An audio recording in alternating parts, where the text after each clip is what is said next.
ఈసారి సంక్రాంతిలా మళ్ళీ ఏ సంక్రాంతి కూడా ఉండదు. మనం ఎక్స్పెక్ట్ చేసింది వేరు, ఈడ జరిగేది వేరు.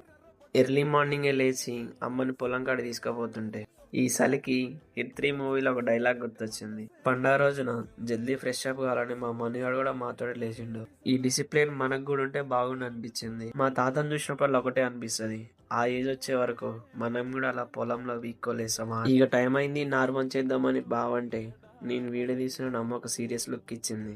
ఇదే నా బంగారు రాక్షసి, నా అక్క కూతురు. నువ్వు పొలం కొత్తూ ఇంటికాడనే ఉండంటే హైదరాబాద్ నుంచి వచ్చిన ప్రతిసారి ఇంటికాడనే ఉంటా కాబట్టి ఈ ఒక్కసారికి అమ్మమ్మకి హెల్ప్ చేద్దాం పదా అని నాతో పొలం వచ్చింది. ఈమెకు ఒక హెల్పర్ మళ్ళీ ఇక్కడ. పేరుకు బావే గాని నా ఇంటికి పెద్ద కొడుకు లెక్క.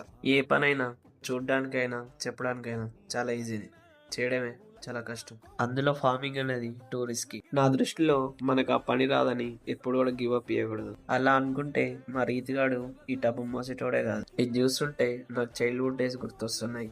రోజు స్కూల్కి పోయే ముందు అక్కకి నాకు ఇదే విషయంలో గొడవలు వచ్చాయి చాలా సార్లు. ఎన్నిసార్లు గొడవ పడ్డా 2-3 అవర్స్లో మళ్ళీ మాటలు కలిసిపోతుండే.